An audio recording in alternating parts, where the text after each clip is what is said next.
umugore ni umugore nyene. Hanyuma nagire mbabwire ngo Imana yaragiye isinziriza umugabo imukuramwo urubavu mu cimbo cy'urwo rubavu ihomeka inyama iragenda ifata gwa rubavu irukuramwo umugore iramumuzanira. Satani ararakara agenda yiga imigambi yo kugira ngo ateranye umugore n'umugabo. Nuko abagore n'abagabo bazaba batumvikana baterana inkokora mu buriri. Ariko Imana irebe ngo muri aba bantu babiri umukiranutsi ninde, umunyabyaha ninde, urengana ninde, ukwiye kurenganurwa ninde. Niyo mpamvu ijambo ry'Imana rivuga ngo umwe azagenda undi asigare. Ibyo rero ntabwo bizabura, kandi ntibizavuga ngo umuntu azahita reka gukorera Imana, azahita reka gusenga. Oya, cyane ko ushobora no kugira gute, ushobora no kwamba. Canaan TV, ubutumwa bwiza, ijambo ry'Imana. Muraho neza nshuti bavandimwe, muraho nshuti z'Imana mwese mudukunda, mwese mutwereka ko mutwitayeho umunsi ku wundi. Turabasuje cyane, tubifurije amahoro y'Imana, tubifurije gutera imbere mu byo mukora byose. Uwiteka akomeze kubagirira neza. Mwese mwakoze subscribe, mwe mukora share ku biganiro byacu, comment turazibona umunsi ku wundi. Tubazana ibiganiro byinshi bigiye bitandukanye ko mumaze kubimenyera, abavuga ubutumwa batandukanye, abakozi b'Imana, abaririmbyi b'Imana, impano nyinshi zigiye zitandukanye zo mu buryo bwose. Turagushimiye wakoze rero subscribe, watweretse kudukunda. Uwiteka guhereza umugisha, kugirira neza, kwagurira imbago, agwe gutera imbere muri byose. Uyu munsi rero nabazana umukozi w'Imana, nzika abantu benshi bamuzi cyane, ahantu henshi hagiye hatandukanye. Ni umukozi w'Imana nemera ku bwanjye. Ubwo nawe nuza kugira uko ubibona uza gushyira comment yawe hasi. Muraho neza. Muraho neza. Turabasuje cyane. Natwe turabasuhuje mu izina rya Yesu. Amen. Rero iyi televiziyo yacu ndakeka ko ubwa mbere wabigezeho, watwibwira muri make. Murakoze, nitwa Revera Pasteur Buhungu Abeli.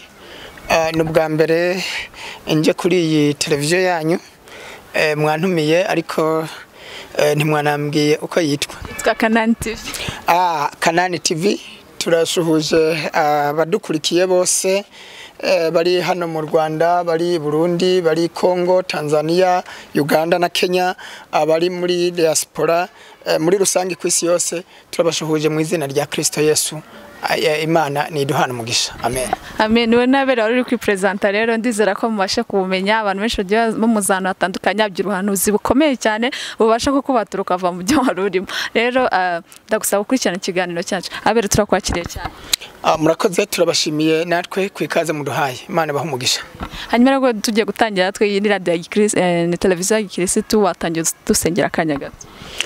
Mana yacu turagushimye. Uri umukozi w'umuhanga. Uri Imana ishobora ibidashoboka, uri Imana icinziraho zidacika. Turagushimye kuko wabyemeye ko tugaragara imbere ya kamera kuri Canaan TV. Dusengeye iki kinyamakuru.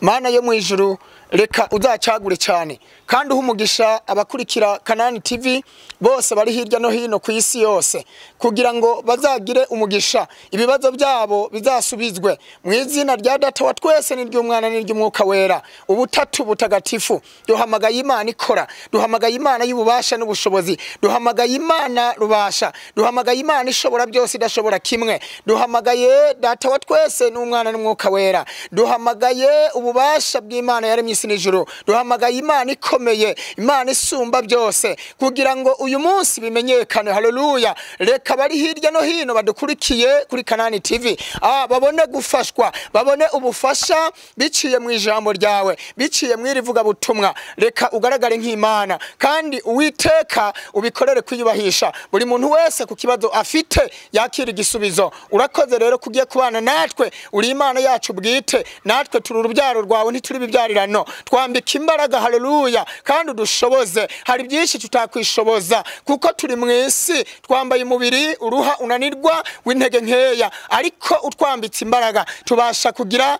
icyo tubwira abantu. Urakoze rero bana natwe muri kino kiganiro, kandi ukomeze kugaragara nk'Imana muri byose. Amashimwe n'icyubahiro nibihabwe wewe mu izina rya Kristo Yesu. Amen. Amen. Nakoze mukozi Imana kudusengera. Ndizera ko nafite ndibyifuzo mugomba kubicisha munsi akazafasha gusengana n'umukristo navuga ngo w'imbere mu mutima. Hanyuma Abel turakwakira cyane kuri televiziyo yacu kandi tugwaye ikaze wisange. Hanyuma icyanditswe cya mbere badutegure kugira ngo abantu bisange. Murakoze, Imana ni duhana umugisha kandi he umugisha abadukurikiye bose. Ndakunda Imana cyane kuko Imana ntimeze nk'abantu. Umuntu yakwanga akakwishiramo, kandi umuntu yaguhora ubusa, umuntu yakurenganya, ariko Imana yacu ni Imana, ni Imana itareba nk'abantu. Ikindi nabwira abadukurikiye nuko Imana yacu itumva amabwire. Nukuvuga ngo umuntu ashobora kugusezeranya ariko ejo mwapfa akantu gato yakavuga ngo mbivuyemo, ariko Imana yihora ari Imana. Ni Imana isezerana igasohoza, ni Imana ivuga bikaba yategeka bigakomera. Imana rero ntabwo imeze nk'abantu. Imana si munyangire, oya, Imana ntiyumva amabwire, manda yayo ntirangira, ihora yitwa Imana iteka ryose. Niyo mpamvu nkunda Imana cyane. Nta kintu na kimwe kizabasha kunca intege mu bijanye no gukorera Imana yampamagaye. Nzakomeza mvuge Yesu wampamagaye, kuko ninjye nawe dufitanye ibanga, kandi ninjye nawe tubiziranyeho. Nukuvuga ngo nsobanukiwe aho yankuye, nsobanukiwe ibyo yankoreye, nsobanukiwe ko yanyongeye iminsi yanjye kubaho yari yarangiye. Iyi Mana rero ntacyo waza umbwira kuri yo. Nzakomeza nubwo abanzi banje bajya hejuru, nubwo abanzi banje basenya kajana, nge nzakomeza nubake. Niko ijambo ry'Imana rivuga ngo Tobiya na Santibarati barakomeza bagasenya, ariko Nehemiya we agakomeza kurwana urugamba rwo kubaka. Nanje bazasenya, Satana azasenya, nge nkomeze nubake. Tobiya na Santibarati bazasenya, basenye umurimo w'Imana, ariko nge nzakomeza nubake. Kandi ivuga butumwa Imana yashize muri nge, nta muntu n'umwe ushobora kurikura muri ngewe, habe na Satani ntiyabishobora. Ndatangariza rero Satani ko ibyo arimo gukora byose, arimo kwibesha, andwanye, areke, nge nkomeje imbere. Niko Yobu yabwiye umudamu we igihe yaramuhagurukiye akavuga ngo ibyo urimo nibiki, wenda wataye umurongo, ibyo urimo sinzi ibyo ari byo. Iyi Mana urayisha ubundi wayitutse ukipfira ukava kuri iyi si. Yo baramubwira ngo ubaye umwe mu bagore b'abapfapfa, aramubwira ngo nge gukiranuka kwanje ndagukomeje. Ntiyari yitaye ku mubiri ushwanyagurika, ntiyari yitaye ku bibazo umubiri ufite, ntiyari yitaye ku butunzi bwe bwahombye, ntiyari yitaye ko amatungo n'abana be bapfiriye rimwe. Aravuga ngo nubwo ibyo byose byanshizeho, navuye mu nda ya mama nambaye ubusa, nzasubira mu nda y'isi nambaye ubusa nanone. Aravuga ngo kubw'ibyo rero nitaye kugushira ku mubiri wanje, nitaye kugushenjagurwa ku mubiri wanje, gukiranuka kwanje ndagukomeje. Aravuga ngo nkomeje imbere. Nanjye rero gukiranuka kwanje ndagukomeje, mfitanye ibanga rikomeye n'Imana yanje, ataho rihuriye n'ibyo abantu bibwira, ataho rihuriye n'imigambi ya Satani. Haleluya. Imana ishimwe cyane. Njewe ndakomeje gukorera Imana yampamagaye. Imana yarambwiye ngo ntuzasaza, uzankorera kugeza ku iherezo. Ibyo ndabibonera he? Ndabibonera ku myaka mfite. Imyaka mfite iyo nyibwiye abantu uyu munsi ntibayemera. Icyo ni kimwe mu bimenyetso bingaragariza ngo icyo Imana yambwiye kiracyari kuri nge, kuko nta jambo Imana ivuga ngo rihere. Imana irindi ijambo yavuze. Uyu munsi ngaragara nk'umuntu afite imyaka 30, cyangwa abandi bakavuga ngo 35, ariko ndengeje 40. Imana ihabwe icyubahiro, Imana ishimwe cyane, asifiwe Yesu. Ndumva rero nishimiye Imana yampamagaye, kandi ndushijeho kwambara imbaraga, kuko uko abantu bareba siko Imana ireba. Imana ireba bitandukanye n'abana b'abantu. Amaso y'Imana ntameze nk'ay'abana b'abantu. Kubw'ibyo rero izina ry'Imana nirihabwe icubahiro. Haleluya. Mpumuriza rero abantu bose badukurikiye hirya no hino ku isi ko urugamba twatangiye go kujya mu ijuru tuzarusoza amahoro, biguma cyangwa byoroha, byakomera cyangwa byakoroha, dukomeje umugambi w'Imana, kandi gahunda y'Imana ntabwo iburizwamwo. Nasomye ijambo rirambwira ngo nta bwenge cyangwa ubuhanga byarwanya umugambi w'Imana. Rero uw'Imana yahaye umugisha ntacyo wamukoraho, ntacyo wahindura. Ngo Imana iyo yakwihereye umugisha barakuvumika kuvumura, baguhata imivumo, Imana ikaguhata imigisha. Rero kubw'ibyo Imana yacu nihabwe icubahiro. Abantu bose badukurikiye, reka dusangire iri jambo riboneka muri Zaburi ibice 109, dusomeho ku murongo wa 2. Haravuze ngo Mana njya mpimbaza ntuceceke. Mana ishimwe cyane. Haleluya. Mana ihabwe icubahiro. Iri ni ijambo ryafashije umutima wanje, ni ijambo ry'ihumure Imana yampaye. Mana njya mpimbaza ntuceceke. Imana ntabwo izaceceka. Imana ntabwo igiceceka. Abantu bashobora guceceka, nanjye nshobora guceceka, ariko Imana ntiyigera iceceka.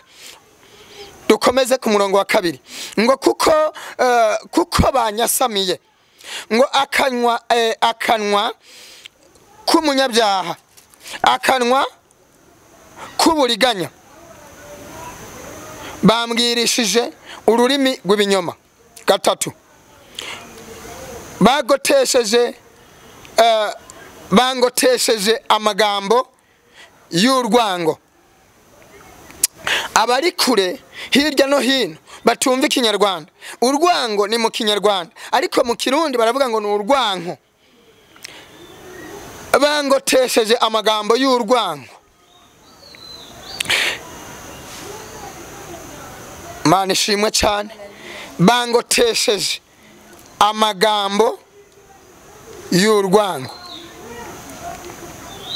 Mana ihabwe icubahiro. Mwihangane ndakanze bivamwe, reka mbanze mbisubizemwo.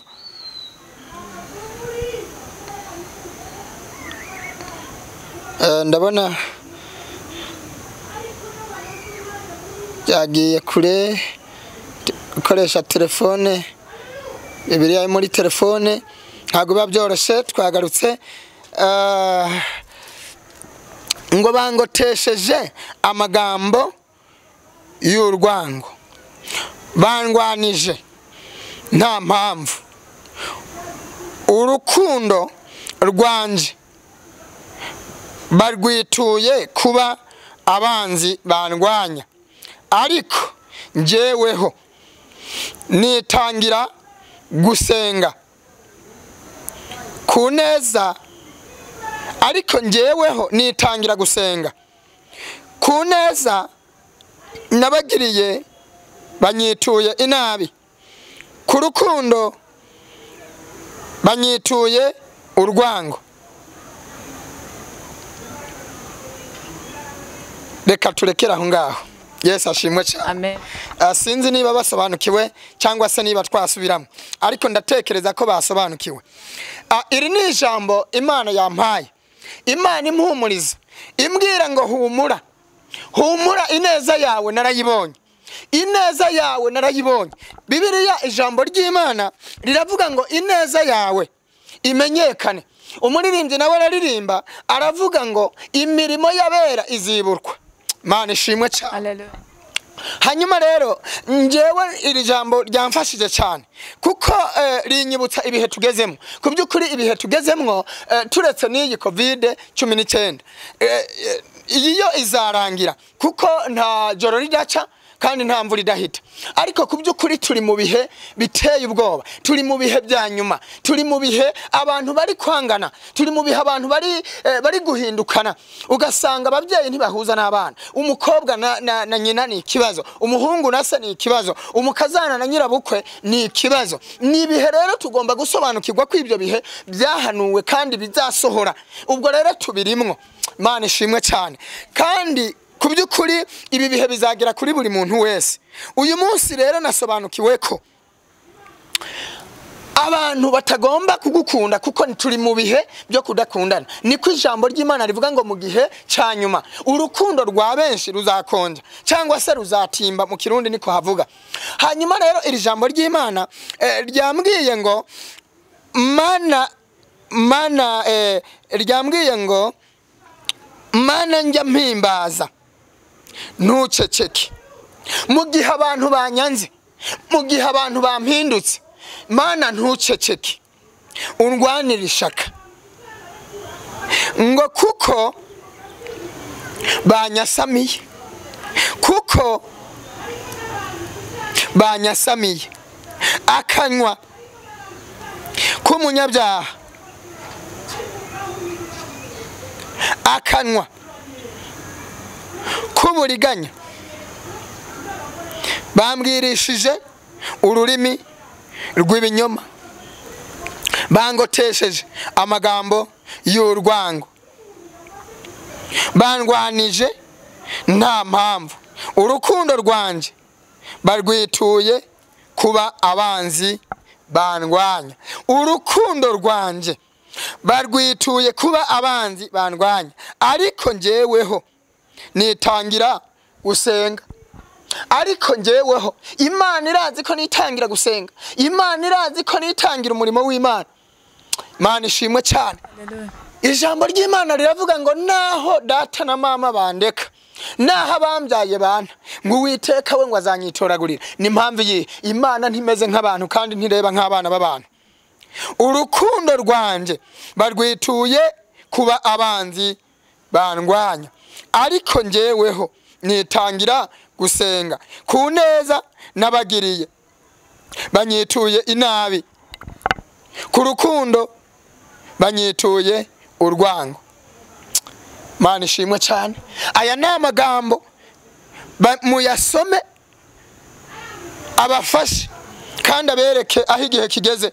Umuntu uramugirira neza akakwitura inabi, umuntu uramugirira neza akaguhinduka, ibyo wamukoreye akabihakana, ibyo wamukoreye ntabakibyibuka.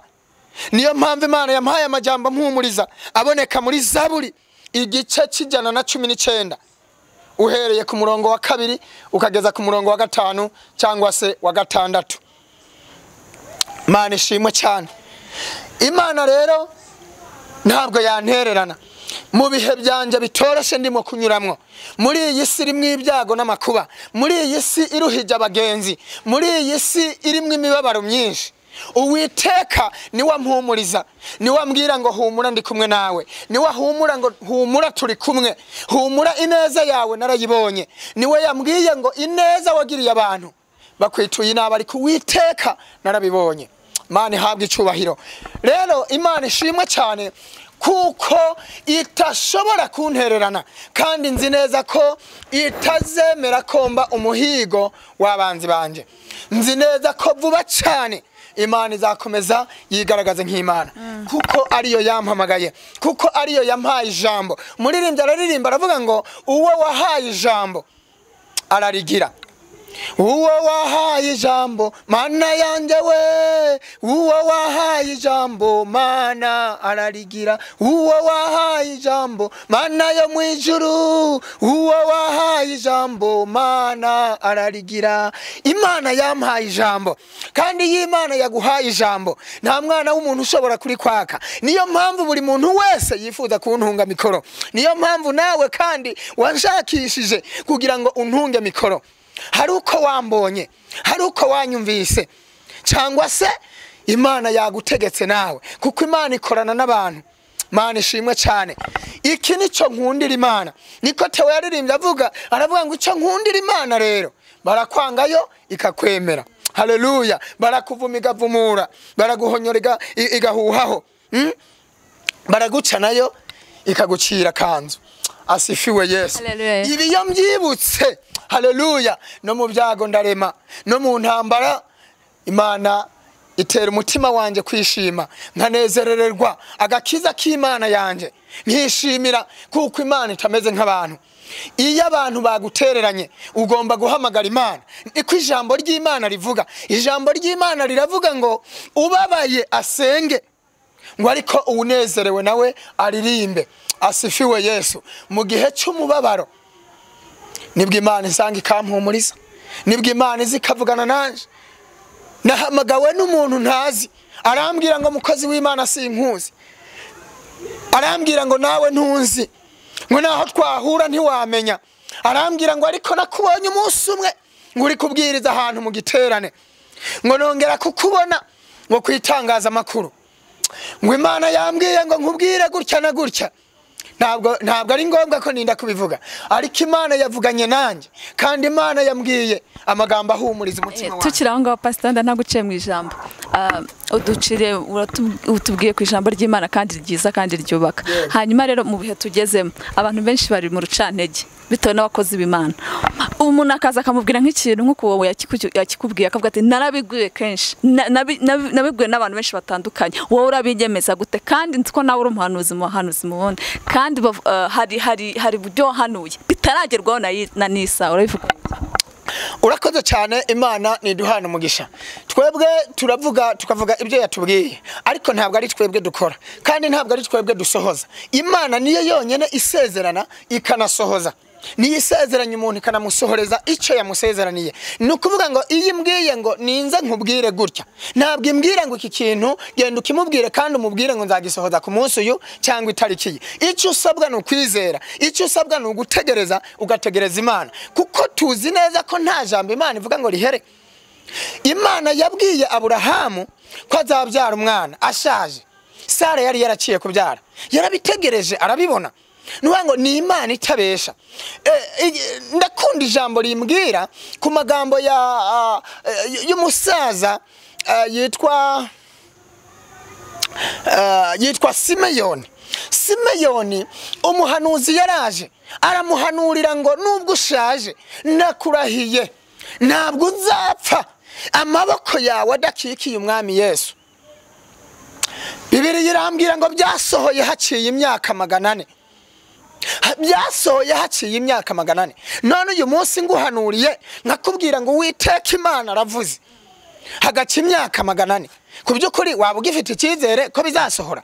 Nicyo kibazo ubundi kiri muri iyi si, bitewe n'abahanuzi. Abantu bari ku ruhande wenda basenga bisanzwe, akaba adafite iryo yerekwa n'iryo hishurirwa, ariko akaba ari umukristo wizera nyakuri. Warangiza ukamubwira ngo ikintu cyo kizaba wenda duspose mu kwezi kwa 7 kwa 2021, ukaba wenda kiba kikageza mu 2050, ubwo yaba gifite kwizera.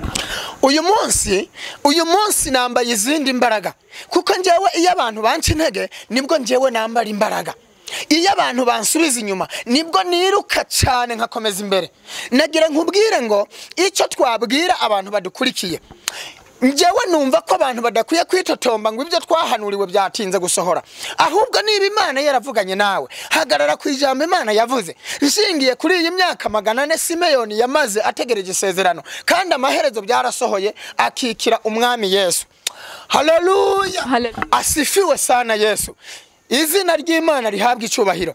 Nukuvuga ngo bishatse kuvuga ngo gutinda kw'amasezerano yawe niko kurama kwawe. Nukuvuga ngo Imana itindije cyangwa itebeje isezerano ryawe, bivuze ngo uzaramba cyane, uzamara imyaka myinshi yo kubaho, kubera ko ntabwo Imana izagusarura cyangwa se ngo igucure itarasohoza icyo yakuvuzeho. Haleluya. Imana ishimwe cyane kandi Imana ihabwa icubahiro. Rero kwitotomba ni ikosa, ahubwo tegereza kuko Imana iguhaye kuramba cyangwa se iguhaye kurama. Ndabivuga mu Kirundi no mu Kinyarwanda kugira ngo badukurikiye bose babashe kubyumva. Imana ihabwa icubahiro. Rero iyi Imana itindije cyangwa se itebeje isezerano ryawe, nukuvuga ngo gutinda ni mu Kinyarwanda, guteba ni mu Kirundi.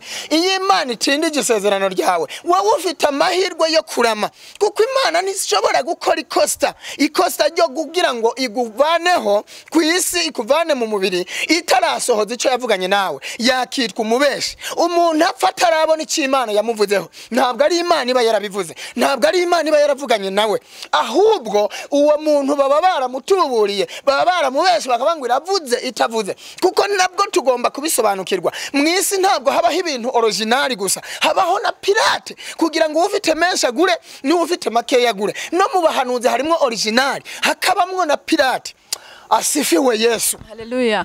Donaho dukomeje n'ikiganiro cyacu, uravuze ngo mu bahanuzi harimo original na pirate. Ni option ebyiri z'abantu bagiye batandukanye, cyangwa se ingero ebyiri z'abantu bagiye batandukanye. Umuntu yakwizera gute cyangwa se yamenya gute umuntu ko kumubwira ubuhanuzi bw'ukuri? Kuko muri iki gihe byarataraza akakubwira n'undi akaza akakubwira kandi bikaba bisa, ukabyizera gutyo.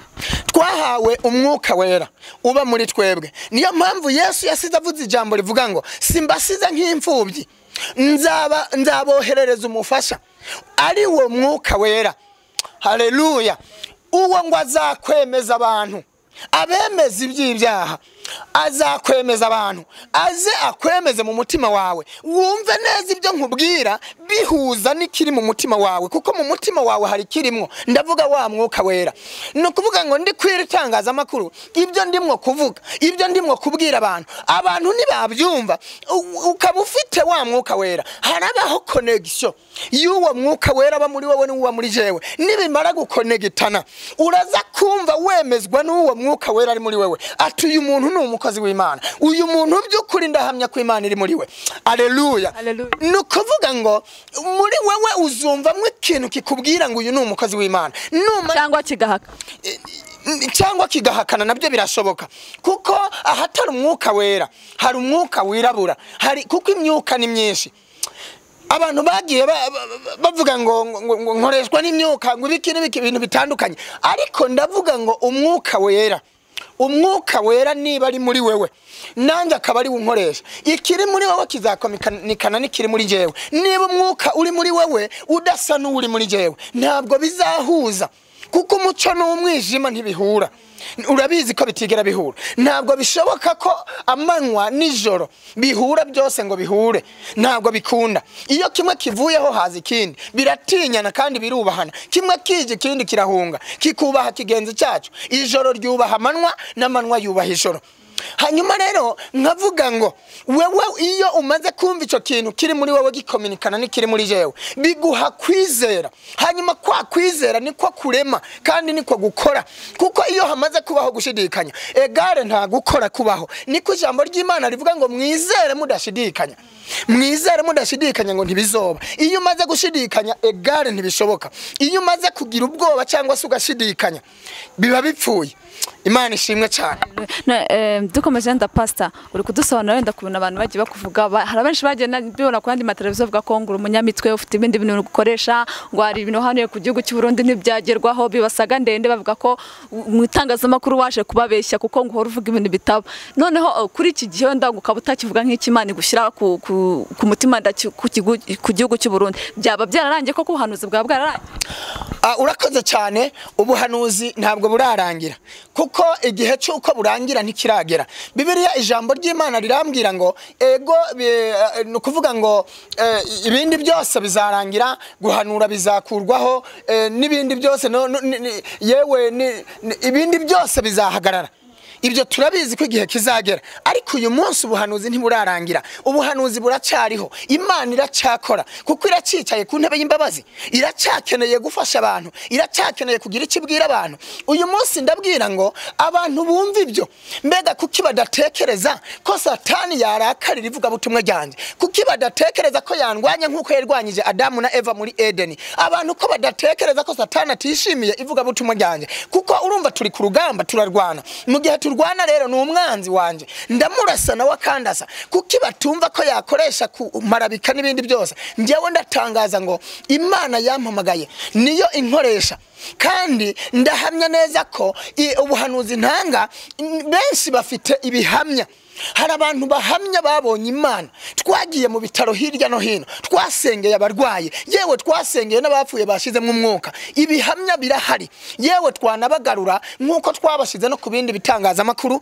bagahamya imbaraga z'Imana hari mwarabonye umwana w'igasogi nasengeye yapfuye ntaramubona nawe atarambona ababyeyi be ntibari bambona nanjye sinani nababona bampamagara tukavugana kuri telefone bafashe nimero kwitangaza makuru nabasengeye kuri telefone imbaraga zisengera umuntu kuri telefone umuntu akazuka izi mbaraga nizo abantu bari bakwiye kwemera nizo abantu bari bakwiye kwizera kuko Satani ababyeyi barabihamya neza yewe unabyemeye twazabasura bakongera bakagira icyo babwira itangaza makuru ko abantu bamaze nko gusa nk'aho bataye ikizere ku butangaza makuru genda ukoreraho bakavuga ko ibyo ngo hanuye ku gihugu ntibigerwaho ngo president ngo ibintu nk'ibyo nyine zasaga zi Burundi bakavuga ko uza kubabeshya buri gihe ngo muvuga butumwa twaramuhaza ahora tubwira ibintu bimwe bidahinduka ubuhanuzi budahinduka ese kuki ngo hanura igihugu cy'u Burundi ari mu Rwanda ibintu nk'ibyo mpanurira igihugu cy'u Burundi ndi mu Rwanda kuko ari Imana yashimye cyangwa se yashatse ko mvugira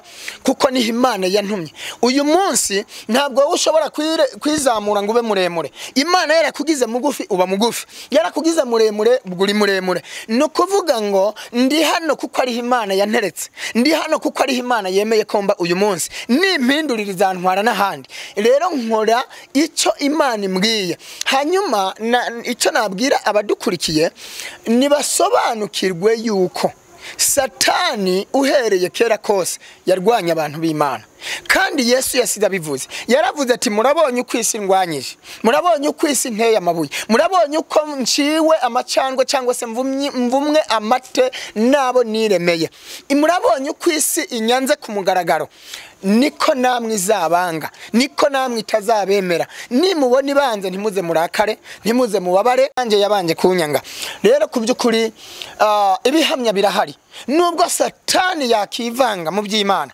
tuzi ko yamaze gutsindwa kandi amaherezo yaraciriwe urubanza icyo ategereje ni igihano n'umuriro nge ndumugenzi ujya mu ijuru kandi gukiranuka kwanje ndagukomeje kandi sinzigera mpagarika gukorera Imana uzacika intege mu rugendo ntabwo nzigera ncika intege se nago byagera nk'igendo kamera nk'abandi bavuga butumwa tubona babivuyemo akaza twiga afite umuriro mwinshi yarangiza ukazima abantu bakamushyira hasi akazima koko ibitangazamakuru bikamucishaho inshuro nyinshi ariko yagera ngaho ntazongera no kubona n'umuntu umwe namutumira ubwo icyo gihe ntabwo cyasa kugeraho icyo gihe ntabwo kizangeraho nta kintu na kimwe kizaza cyantanya cyangwa se cyantandukanya n'urukundo rwa Kristo niko ijambo ry'Imana rivuga Mani habwa icubahiro ijambo ry'Imana riravuga ngo ni giki cyantandukanya n'urukundo rwa Kristo mbega ni umugore mwiza mbega no kwambara ubusa mbega ni ubukene mbega ni ubutunzi ijambo ry'Imana riravuga ngo biragatsindwa biragahera nta kintu na kimwe cyantandukanya n'urukundo rwa Kristo njewe naho inshuti zanje zose zanyanga naho abankurikiye ku itangazamakuru bose banyanga bakamvaho njewe nzakomeza ivuga butumwa kuko ivuga butumwa Imana yashize muri jewe ntabwo ari iry'umuntu nta nubwo ari n'iryanje nzakomeza ndibwire isi nzakomeza ndibwire amahanga abaziba amatwi bayazibe abumva nabo bumve abadashaka kubyumva bazareke kubyumva ariko hari abazabyumva kuko byanze bikunze isi ifite ibihumbi byinshi by'abantu kandi Bibiliya ijambo ry'Imana rirambwira ngo hari ibihumbi 7 bitarapfukamira Bayali Mani habwa icubahiro nshimye Imana cyane ko Imana itameze nk'abantu abantu bo gucira urubanza rubi ariko Imana ikagucira urubanza rwiza ntabwo rero nzacika intege nzakomeza nkorere Yesu kugeza Imana impamagaye cyangwa se yenda ishizeho akadomo hakabaho iherezo rya byose kuko byanze bikunze iherezo rya byose rirahari ariko ntabwo nzigera ncika intege murakoze Imana niduhana umugisha nibindi byose muri butubaze turiteguye kubisubiza yego hanyuma wenda nagutumiye ngushaka cyane kuko maze iminsi mbibona kandi ngiye ku giti cyanjye sa nkaho ndomwe mu bafana bawe kuko nta commentaire negative ushobora gushyira ku bihanuzi watanze ariko hari abandi wenda 50% bavuga ati uyu muntu amaze nko kunzenguruka amaze kundya mu matwi buri kanya Imana yambwiye Imana ese ibyo bintu bitaragirirwe iherezo bitarajya n'akabana kamwe gasarabyira nk'akamenyetso nzabyemezwa neza urakoze cyane niba warakurikiye itangazamakuru ugakurikira amagambo nagiye mvuga ntangira guhanurira igihugu cy'u Burundi bari mu myiyamamazo kubyukuri nta kibazo cyari mu gihugu uretse kwiyamamaza uretse kubwira abantu imigambi buri umwe wese azaniye abene gihugu kubyukuri nta kibazo cyari kiri mu gihugu ariko naravuze ati mube maso kubera impamvu runaka zitandukanye kubera ibi nibi haraje ingabo ndavuga ngo ziraje ingabo zoherejwe niba warakurikiye amagambo nagiye mvuga none uyu munsi ntabwo turi kuzumva igikurikiyeho naravuze ngo Imana yambwiye ngo mu mezi 3 ikimenyetso cya mbere kiraba kije ndavuga ngo ukwezi kwa 8 n'ukwa 9 n'ukwa 10 ikimenyetso cyatangiye mu kwezi kwa 8 zangabo zitangira kumvikana uyu munsi turi mu kwezi kwa 9 kwenda kurangira ntiturinjira mu kwezi kw'icumi hari nakandi kantu nongeyeho ndavuga ngo kugera mu kwezi kwa 12 Imana izaba ishoje gahunda yayo ndavuga ngo sinzi niba ndi bubashe kwibuka muri terme nabivuzemo naravuze ngo Imana iri ku rugamba niba ariko nabivuze naravuze ngo kugera mu kwezi kwa 12 ndavuga ngo Imana iri ku rugamba iri kurwana kugera mu kwezi kwa 12 hazagaragara donko kintu kidasanzwe, hari kintu Imana izakora. Ntihagana aho ngaho. Aho ndavuga mu gihugu cy'u Burundi. None se kuki abantu barambirwa na kwa kwezi kwa 10 batarakugera kutaragera, kuko abantu bacika intege vuba. Abantu nibategereze, kuko umurimyi cyangwa se umuhinzi ategereza umurima wiwe yihanganye akawurya weze. Kandi iyo umuntu atetse ntabwo apfubaguza inkono, arihangana agategereza inkono igasha. Nibategereze bareke gucika intege. Hanyuma ku buhanuzi ntanga mfite ibihamya byinshi kandi abantu babyirengagiza babizi. Abantu benshi bagiye basubizwa nuko benshi bataja kwitangaza amakuru. N'abaguhamagara baguha kanabikubwira, hari nande bagutesheje umutwe kwitangaza. Hari abampamagara bakambwira ibyiza, hari n'abampamagara bakambwira ibibi. Ariko dusobanukirwe, isi yose ntabwo izemera umuntu, hagomba kubamwo abanyemera n'abanyanga, kuko isigizwe n'ibice byinshi by'abantu. Harimo abakozi ba Satani, hari n'abakozi b'Imana. Abakozi b'Imana rero, abakozi b'Imana bazanyemera, abakozi ba Satani ntibazanyemera, ko ntiduhuza nta naho duhuriye. Iyo mvuze rero abakozi b'Imana, abantu bahita bumva ngo ni baba revera, ni baba bishop, ni abashumba. Abo twumva ko arabashumba n'ababishop sibo bakozi b'Imana. Abakozi b'Imana nabazwi n'Imana, kuko uyu munsi ndashobora kuvuga ngo ndi umukozi w'Imana kandi ntariwe, ariko ndavuga ngo ndiwe, ahubwo uwunyumva yumva ko mvuga ko ndiwe, we azi ko ntariwe.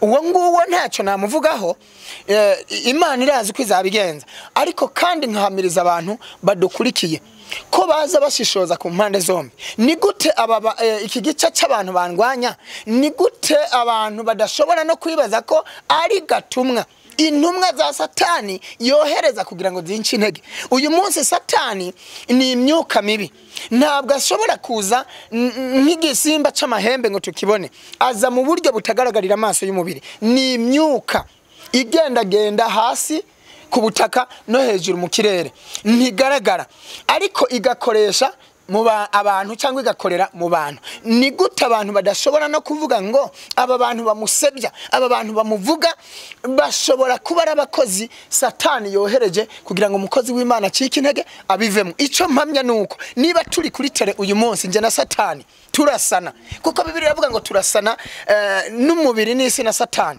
turi mu ntambara, turi ku rugamba. Nukuvuga ngo afite abakoresha, afite abatuma kugira ngo mbashe gucika intege, kuko nanje ndamukubita nkamubabaza cyane, birumvikana. Nukuvuga ngo afite rero abakoresha, n'Imana ifite abikoresha. Ab'Imana ikoresha bazakomeza banshigikire kandi bazakomeza bamfashe kugira ngo ivuga butumwa ryanje rikomere. Ariko abakoreshwa na Satani bazakomeza banca intege. Icyo niyemeza nuko ntazacika intege. So icyo natangariza abantu badukurikiye kuri itangaza makuru kuri Kanani TV, nuko bashobora gusobanukirwa yuko igihe Satani akurwanya, ni ashobora gukoresha umwana wibyariye. Umwana akakurwanya akakubera ishetani kandi waramwibyariye. Imana iyo mu gihugu cyo mwijuru nzi neza ko itazantererana, izakomeza inyambika imbaraga kandi izakomeza inkoresha. Ariko abantu nibasobanukirwa ibi, basobanukirwa ko Imana Satani ashobora guca mu mugore washatse, Satani arashobora guca mu muvandimwe muvukana, Satani arashobora guca mu nshuti mugendana, mwiriranwa, mugendana, musangira. Ibyo abantu babimenye. Niba Satani yaragiye ku muntu wa mbere Imana yatangiriyeho kurema, Adamu na Eva, akabavangira, akabatesha umurongo, akabatesha umutwe, basobanukirwe ko Satani nanjye ashobora kundwanya nkuko yabarwanije, cyane ko yabarwanije kandi abizi ko igihe cyose minsi yose saa 9 za nimugoroba Imana iraza amaso mu yandi kubaganiriza. So abantu rero basobanukirwe ibi, ahubwo bareke guhomba izi mbaraga Imana yashize muri jewe, zibwiriza abantu, izi mbaraga zisengera abantu bagakira, izi mbaraga zikuraho imisozi. Niba narahanuye amazi na atari mu gihe cy'imvura, amazi akaza kica abantu benshi batabarika, ko hari ryari aho hari mu gihe cy'i Burundi, ndumva hari muri 2000 niba ari 2003 cyangwa na 4 hafi aho. Ibyo niba narabihanuye abantu bakaba barabibonye, n'abantu nibemere ko ari Imana.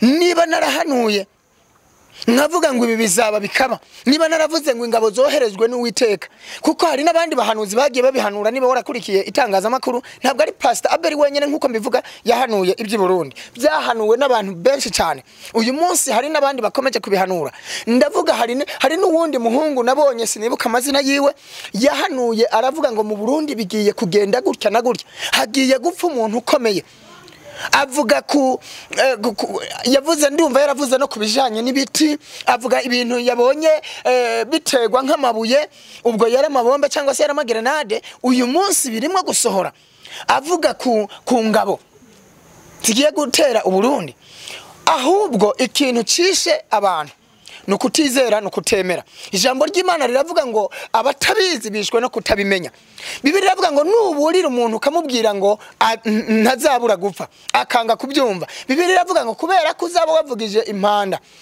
abantu bakaburirwa rubanda rukaburirwa kubera ko batitaye ku mbuzi bazapfa bazize kutumva aya magambo nagiye nyavuga mu itangazamakuru niba abantu baranze kumva uyu munsi bikaba birimo kugenda kuriya narababuriye ubwo nashakaga ngo bemere gahunda y'Imana iyo wemeye gahunda y'Imana Imana ihindura ibintu Imana igahindura amateka ntabwo iteka ryose iyo wemereye Imana igira ikihindura niba rero baranze guhindura bakanga kwizera ibyo nahanuye uyu munsi nibemere bapfe bazize kutumva kwabo ariko abantu bose bizeye iby'Imana yavuganye nanjye bakizera ubuhanuzi natanze nzi neza ko Imana izabarinda nta numwe azarimbuka nta numwe azapfa muri bo kuko bizeye ijambo bakunze gukiranuka bizera ijambo ryakanwa k'umuhanuzi bizera ijambo ry'Uwiteka Imana uyu munsi ndahamya ko abaryizeye bose nta numwe uzavamwo kuko ijambo ry'Imana riravuga ngo abamwizeye bose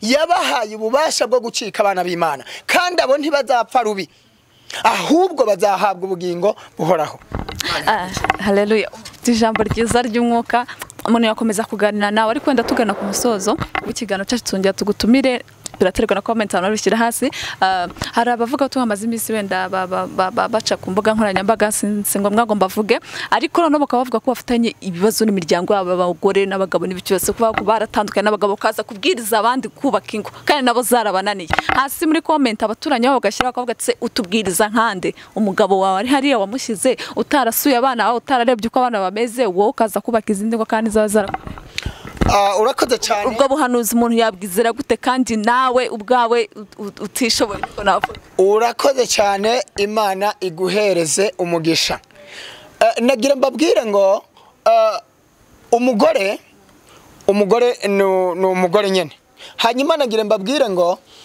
Imana yaragiye isinziriza umugabo imukuramwo urubavu mu cyimbo cy'urwo rubavu ihomeka inyama iragenda ifata gwa rubavu kuramwo umugore iramumuzanira Satani ararakara agenda yiga imigambi yo kugira ngo ateranye umugore n'umugabo byatangiriye ku muntu wa mbere cyangwa se ku bantu ba mbere Imana yahereyeho kurema ntabwo rero uyu munsi bizabura bigomba kubaho hanyuma rero nibyabaho kubera ko Satani yabigenje gutyo ntabwo bivuze ngo uriya mugore yatandukanye n'umugabo nahita agenda muri Gehenomu ntabwo bivuze ngo uriya mugabo yatandukanye n'umugore nagende muri Gehenomu kuja mu ijuru ntabwo ari umugabo cyangwa n'umugore Bibiliya iravuga ngo umwe azajanwa uwundi asigare aho ababiri bazaba baryamye mu buriri bumwe ndavuga umugabo n'umugore umwe azagenda undi asigare ni impamvu yihe nuko abagore n'abagabo bazaba batumvikana baterana inkokora mu buriri ariko Imana irebe ngo muri aba bantu babiri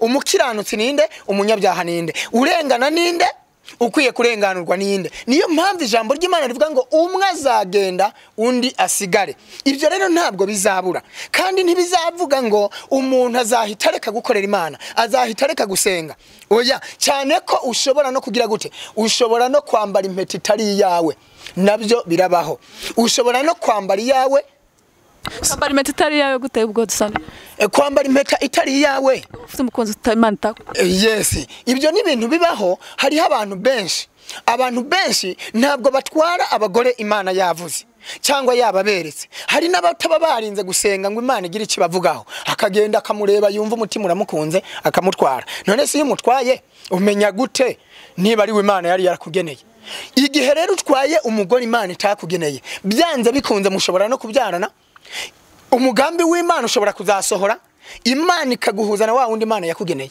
wa wundi mumaze kubyarana 5 10 iki naco abantu bagisobanukirwe rero kubera ko umugambi w'Imana utazuva kandi utazuburizwamo byanze bikunze kubera ko wowe wiciriye inzira ni wasobanuje Imana ntacyo yabivuzeho nta nicyo yabikozeho nta yerekwa ryahabaye wowe wiciriye inzira wakoresheje icyo umutima wawe ushaka wakoresheje amarari yawe wenda ukunda w'inzobe niwe washatse cyangwa ukunda muremure ugororotse ukuntu ukunda munini cyangwa muto wamwihitiyemo bitewe n'ibyo n'amaranga mutima yawe ico gihe kubera ko atari gahunda y'Imana yo nigera ntabwo izareba ko washatse ntabwo izareba ko mu byaranye 5 irakubura igakuraho yarangiza igasohoza umugambi wayo wa wundi kuko yamukugeneye kandi yamukwandikiye ntabwo azabura cyangwa se ngo umugambi w'Imana burizwemwo wa wundi byanze bikunze azaza wibuke ko ku munota wa nyuma Vashiti yasuzuguye umugabo Imana imukuraho imusimbuza Esiteri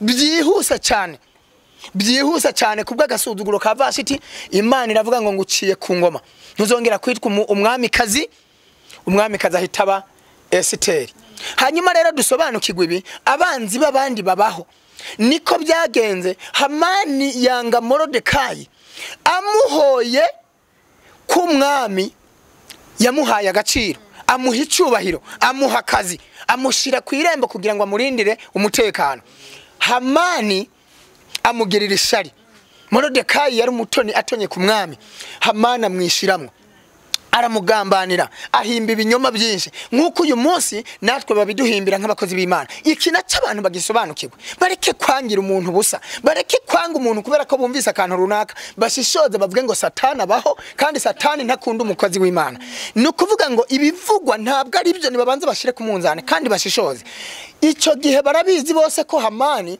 yageze igihe amutegurira kumwica amushingira igitara avuga ngo ndakumanika ariko kubera ko niba abantu bakurenganyije Imana yitakurenganya byanze bikunze Imana yagize ukuntu ibicurika irabihindura inyuranya amaboko uwari yarengana niwe Imana yarenganuye uwashaka kurenganya umuntu w'Imana abari wamanikwa kuri cagiti nuko ngo wari yateguye kukimanikaho Morodekayi niwe yakimanitsweho nkabihuza no kuvuga ngo uyu munsi umuntu wese yumva yaba umwanzi wanje nibyo Imana yakoresheje wa wundi nakubwira yampamaga yatanze nanjye ntamuzi Mani habwe cyubahiro uyu muhanuzi irambwiye ngo nkubwire ngo umuntu wese ari kugutunga urutoke Imana ije kumujomba urutoke mu mbone y'ijisho kandi arambwira ngo ni wari warabibwiwe ntivuga rimwe nari narabibwiwe arambwira ngo Imana yakugize igiti cyane rwose niko bimeze ndavuga ngo rero uko Imana yabigenje kuri Hamani na Morodekayi niko ije kubigenza kuri nje na Hamani uyu munsi reka mpamye ko ndi Morodekayi kuko nje nubaha Imana ariko umwanzi wanje Hamani uri kundwanya muri iyi minsi uri kumpiga Imana iraje kumumanika Imana iraje umuntu wese ari kuntunga urutoke Imana izarumujomba mu mbone y'ijisho njewe ndacecetse nibantuke nibakore comment zo kuntuka no kumbwira ibyo bishakiye ariko niba ndi umukozi w'Imana Imana ntizaceceka n'iryo jambo twasomye niko byanagenze igihe Abisirayeli basuzugura Mose Imana ntiyigeze iceceka Imana yabateje ibibazo ibateza uburwayi bukomeye ibateza inzoka zirabarya kugeza aho bemeye guca bugufi bakemera ati mukozi w'Imana tubabarire Imana yarabwiye ngo Mose ibwira Mose ngo aba bantu bemeye guca bugufi abemeye gusaba imbabazi bose bacurira inzoka mu muringa ugenda uyimanike buri muntu wese yemeye guca bugufi yizera ko iyo nzoka wacuze yacuzwe n'umukozi w'Imana umuntu wese abyizera akemera ikintu wakoze aze kugenda yirebaho wayimanitse arakira ubumara bw'izi nzoka ababyemeye bose barakize abantu uyu munsi bari bukore comment bakavuga ngo mukozi w'Imana uyu munsi twemeye guca bugufi twemeye no kwihana tubabarire uyu munsi ndabacurira inzoka haleluya nibemera kuyireba bakemera ikintu nkoze barakira kandi baragirirwa imbabazi mu izina rya Kristo Yesu. Ndahamya ko umuntu wese ari bwemere guca bugufi hari icyo Imana iri bukore ku buzima bwe. Ntabwo Imana izabateza indwara nk'izo yateje abanyegiputa, kuko na Mose hageze igihe ntibamwemera. Mose yari yarabambukije inyanja, Mose yari yarakoreshejwe ibitangaza byinshi, hagera igihe baramuhinduka ntibaba bakimwemera. Mana ishimwe cyane, abantu bajya baduhinduka, abana twabyaye bakaduhinduka, abagore twashatse bakaduhinduka, ariko Imana ntigera ihinduka, ihora yitwa Imana. Mose ngo bamaze kumuhinduka nawe baramuhindutse, bati waratubeshe, watubwiye ko ufite Imana ikomeye, Imana izaturwanirira, none dore ingabo z'abanyegiputa zigiye kutwikira hano, zigiye kutwikira muri iki kibaya, zigiye kutwikira kuri iyi nyanja, dore Mose turapfuye, mbega iwacu ntamva zari zihari, mbega imbere turahaca gute, dore imbere hari nyanja, aya mazi ntituri buyanyuremwo, iburyo n'ibumoso hari ibisozi birebire, ntituri bubyurira, ntitubibasha, dufite abana n'ibiki byose, dufite n'amatungo, Mose turabigenza gute? Mose baramuhinduka, urumubeshi, waratubeshe, dore ingabo z'abanyegiputa, dore Farawo ari inyuma, ntituri busubira inyuma, tugiye gupfira aha hantu. Mose ijambo ry'Imana riravuga ngo aririra Imana, arayitakira nk'uko uyu munsi ndimwo kuyitakira, nk'uko uyu munsi nayiririye ikohereza ikabwira umuhanuzi utanzi akampamagara kandi atanzi nanjye ntamuzi, ikampa n'iri jambo, iri jambo raribonye uko rivuga kubanyasamiye, kubampagurukiye, niko nanjye nayitakiye nk'uko Mose yayitakiye. Mose amaze kuyitakira, Imana imubwira icyo gukora, iramubwira ngo Mose icyo ufite ni igiki? Nkuko nanjye uyu munsi mbwira ngo hari icyo nashize muri wewe reka kwita kubivurwa, reka kwita kubavuga, wewe komeza imbere, ntucike intege, dore ndi kumwe nawe, dore nzagukomeza, dore nzabana nawe, dore nzagucira inzira, nzakuramiza ukuboko kwanje kw'iburyo, nzaringaniza hataringaniye hawe. Niko Mose Imana yamubwiye ngo icyo ufite n'igiki. Imana yari yarahaye inkoni Mose, nkuko uyu munsi yampaye inkoni, nkuko uyu munsi nitwa izina, ari ryo ritumye ntunga mikoro. Iyo ntajya kuryitwa ntiwari kuntunga mikoro, kuko hari abantu utarayitunga, hari abantu bataritwa izina. Nagira mbabwire ngo amaze kwibuka ko Imana yamuhaye inkoni, aravuga ngo Imana imubagiye ngo icyo ufite n'igiki, arasubiza ngo mfite inkoni. Imana iramubwira ngo bigenze gutya na gutya, yirambure hejuru y'inyanja. Mose ngo ayirambura hejuru y'inyanja, Imana icinzira mu nyanja. Uyu munsi nanjye ndambuye inkoni hejuru y'inyanja, hejuru y'abanyasamiye, hejuru y'abanyita amazina, hejuru y'abamvuga uko ntari. Imana iraje icinzira, ejo aho bukera urugendo rurakomeje, kuko Imana icinzira hatagira inzira. Niko navuze, Imana ntumenya aho icisha inzira gutabara. Urumva ko yacinzira mu nyanja, Imana igiye gucinzira. Abantu bari babona nta nzira, abantu bari babona bidashoboka, abantu bari babona ko bagiye gupfa, abantu bari babona ngo turahuye n'akaga, duhuye n'akaga. Pastor Abel kumbe si Imana imukoresha, Pastor Abel kumbe ni imyuka mibi imukoresha, Pastor Abel birarangiye, bwa bundi si umukozi w'Imana. Nkuko babikoreye Mose, Imana iraje gucinzira, Imana iraje kurema inzira, irazirema kandi irazishiraho. Ejo aho bukere rugendo rurakomeza, muzamenya ko Pastor Abel ni umukozi w'Imana, kuko ntizaceceka. N'iryo jambo twasomye, nizemera guceceka. Yaravuze ngo icubahiro canje sinzagisangira n'umwana w'umuntu. Ntabwo yakunda ko abantu bakomeza gutuka Imana. Iyo bantutse baba batutse Imana, iyo basebeje umurimo w'ivuga butumwa nkora baba batesheje agaciro Imana. Imana rero ntizaceceka kandi ntizemera ko izina ryayo ritukwa. Byanze bikunze zigaragaza kubyo bagiye bavuga n'ibyo bagiye bumva. Ejo aho bukera Imana irigaragaza kugira ngo bamenye ko Imana itazemera ku izina ryayo ritukwa. Imana nihabwe icyubahiro. Murakoze. Murakoze cyane rero Abeli, wakoze cyane kutuganiriza. Wenda ubutani tugushaka twongera tugutumire kandi tuzara kuzatwitaba. Waduhaye ubuhanuzi bwiza, watubwiye urana desida niko navuga, ukavuga n'igihe bizabera. Imana ikomeze kwagura, ikomeze kuguteza imbere muri byose, ikomeze kwaguka n'impano yaguke. Hanyuma rero hari abantu bafite ibibazo wenda bigiye bitandukanye, bari hano mu gihugu cyacu cy'u Rwanda, i Burundi, mu bihugu byacu bigiye bitandukanye duturanye, ibihugu by'abaturanyi ku migabane igiye itandukanye, bafite ibibazo bigiye bagore, indwara za kanseri zishobora gukira mu izina rya Yesu, sida zirakira. Nasaba ko basengera hanyuma tugasoza. Urakoze cyane, Imana ni guhereza umugisha. Nico mperuka kuvuga mu itangazamakuru ubushize kuri Karosi TV kandi no ku Rugendo TV narabivuze. Imana iheruka kumbwira ngo noneho noneho kubera abantu baguhagurukiye ndaje noneho nkwambika izindi mbaraga ndaje iravuga ngo noneho mpinduye akanwa kawe uzaza uvuga bihita bisohora uzaza uvuga bihita biba uyu munsi kugira ngo abantu basobanukirwe Pastor Abel ninde Pastor Abel wariwe kugira ngo bisobanuke Imana ntibesha niyo yivuganiye nanjye irambwira ngo kugira nemeza abantu kandi ntesha agaciro aba bantu bagutesha agaciro kuko Imana ifata abanyantege nkeya ikabahindura abanyambaraga niko ijambo ry'Imana rivuga ngo yabihishe abaswa ibihishurira yabihisha abanyabwenge ibihishurira inzoya niko ijambo ry'Imana rivuga mu Kirundi Bibiliya yo mu Kirundi iravuga ngo nabihishe abanyabwenge ndabihishurira inzoya inzoya ni impinja mu Kinyarwanda rero uyu munsi ntangarije abadukurikiye hirya no hino kwisi nibareke gucika intege nibareke gucibwa intege n'amagambo nibareke gucibwa intege n'ibihe biriho ahubwo